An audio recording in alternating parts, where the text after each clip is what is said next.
जब भी गुजरात का चुनाव आता है, भारतीय जनता पार्टी, नरेंद्र मोदी जी और उनका जो इकोसिस्टम है वो नए नए थ्योरीज सामने लाता है। पिछले गुजरात चुनाव का मैं आपको उदाहरण दूं, आपको तो याद होगा। अचानक एक दिन नरेंद्र मोदी जी का जो एक इकोसिस्टम है अचानक बोलता है कि साहब एक डिनर हुआ जंगपुरा में कहीं, जिसमें इस देश के पूर्व सेनाध्यक्ष जनरल दीपक कपूर, जिसमें इस देश के पूर्व प्रधानमंत्री डॉक्टर मनमोहन सिंह और अनेक प्रबुद्ध वर्ग के नागरिक शामिल हुए। और वो षड्यंत्रकारी एक डिनर था, उसमें षड्यंत्र रचा जा रहा था कैसे मोदी जी को हराना है। पाकिस्तान भी उसमें शामिल था। इस निम्न स्तर की थ्योरी के खिलाफ जब हमने आवाज उठाई, नरेंद्र मोदी को माफी मांगनी पड़ी डॉक्टर मनमोहन सिंह से गुजरात चुनाव के बाद संसद में। यह आपको तो याद ही होगा। बहुत कम होता है ऐसा कि नरेंद्र मोदी जी माफी मांगते हैं, गलतियां हजार करते हैं, माफी एक बार मांगते हैं। फिर से गुजरात चुनाव आ रहा है, फिर से वही थ्योरी शुरू हो गई। हर बार गुजरात चुनाव जब आता है तो कभी अंसारी जी का नाम लेकर शुरू हो जाएंगे, कभी स्वर्गीय अहमद पटेल जी का नाम लेकर शुरू हो जाएंगे। और मैं याद दिला दूं आपको, जिस एसआईटी ने श्री नरेंद्र मोदी को क्लीन चिट दी थी, उसके अध्यक्ष श्री राघवन को पुरस्कृत किया गया। जवाब दें, क्यों पुरस्कृत करने की आवश्यकता?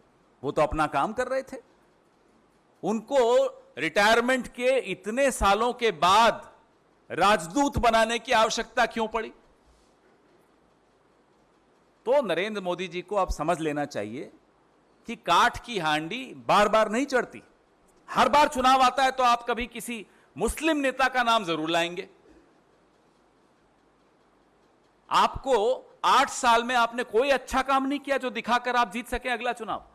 हर बार आपको पाकिस्तान की शरण में जाना होता है, हर बार आपको हिंदू मुसलमान करना होता है, हर बार आपको षड्यंत्र दिखाना होता है कि मेरे खिलाफ षड्यंत्र हो गया। आप कौन हैं? आपके पहले क्या कोई प्रधानमंत्री नहीं था इस देश में, या आपके बाद कोई प्रधानमंत्री नहीं होगा इस देश में? सारे षड्यंत्र आपके खिलाफ हैं। और माफ कीजिएगा, मैं आपको यह बता दूं, अगर नरेंद्र मोदी जी की राजनीतिक जो तरीका है कांग्रेस पार्टी अख्तियार करती जब हम सत्ता में थे यूपीए में, तो आप मुख्यमंत्री नहीं रह सकते थे। आप वहीं होते जहां होना चाहिए था आपको। कांग्रेस पार्टी इस तरह की राजनीति में विश्वास नहीं रखती। रखती होती तो आपको खामियाजा भुगत लेना होता। सबको जवाब मिल ही गया, क्योंकि सबके दिमाग में एक ही सवाल था। Should we wind up? Thank you. जैसा कि मैंने कहा, अहमद पटेल जी हो या सोनिया जी हो, यह सब तो एक बहाना है। जो असली है वो गुजरात चुनाव निशाना है। तो और मैंने आपको एक पैटर्न बताया आज। अभी तो मैंने 2 पैटर्न बताया आपको, 2017 का और अब 2022 का। उससे भी पहले जब ये मुख्यमंत्री थे जनाब, तब का भी पैटर्न अगर आप उठाकर देख लेंगे, हर चुनाव से पहले एक षड्यंत्र दिखा देते थे। खतरा है, नरेंद्र मोदी जी को खतरा है, उनके खिलाफ षड्यंत्र रचा जा रहा है। तब सिर्फ मुख्यमंत्री थे तो अगल बगल के देशों का इशारा कर देते थे। अब वो प्रधानमंत्री हो गए हैं तो अब तो ग्लोबल कॉन्स्पिरेसी है। आप हैरान हो जाएंगे, थोड़ी दिनों में शायद आ जाएगा कि साउथ पोल से कॉन्स्पिरेसी हो गई, नॉर्थ पोल से कॉन्स्पिरेसी। पूरा विश्व कॉन्स्पिरेसी कर रहा है नरेंद्र मोदी जी के खिलाफ। ये इनका पुराना ढर्रा है। और अफसोस की बात है, हमने सोचा 8 साल हो गए सरकार चला,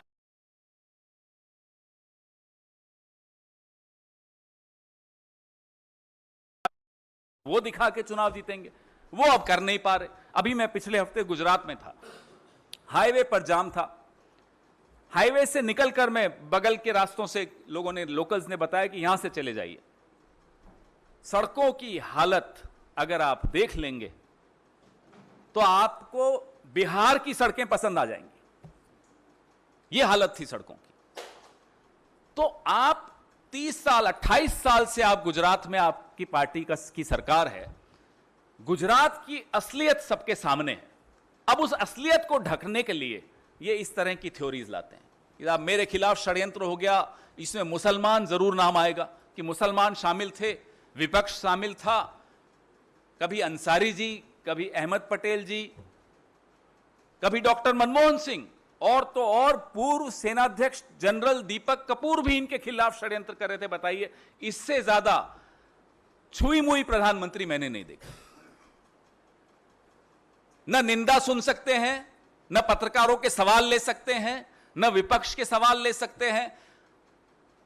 आपने तो देखा कि भाई कौन कौन से शब्द असंसदीय हो गए। जितने मोदी जी के पर्यायवाची नाम हैं, जो आप लोग बोलने से डरते हैं, हम लोग बोलते रहते हैं, वो तमाम नाम अब असंसदीय घोषित हो गए। ऐसा प्रधानमंत्री देखा क्या आपने? चीन से जब हिंदुस्तान का युद्ध हो रहा था, 62 का युद्ध, तब संसद के भीतर अटल जी ललकार रहे थे जवाहरलाल नेहरू जी को। वहां सीमा पर सेना लड़ रही थी, संसद में विपक्ष हम पर आरोप लगा रहा था। यह लोकतंत्र होता है। और पार्लियामेंट स्ट्रीट थाने पर जनसंघ का प्रदर्शन चल रहा था, प्रचंड प्रदर्शन चल रहा था। यह होता है लोकतंत्र। आज के प्रधानमंत्री सवालों से घबरा जाते हैं, टेलीप्रॉम्प्टर के बगैर कांपने लग जाते हैं। ये कैसा प्रधानमंत्री इस देश को मिला? भाई 8 साल हो गए, अब भी सवाल नहीं लोगे? अब भी षड्यंत्र षड्यंत्र षड्यंत्र रटते रहोगे? सामने आइए, पत्रकारों के सामने आइए।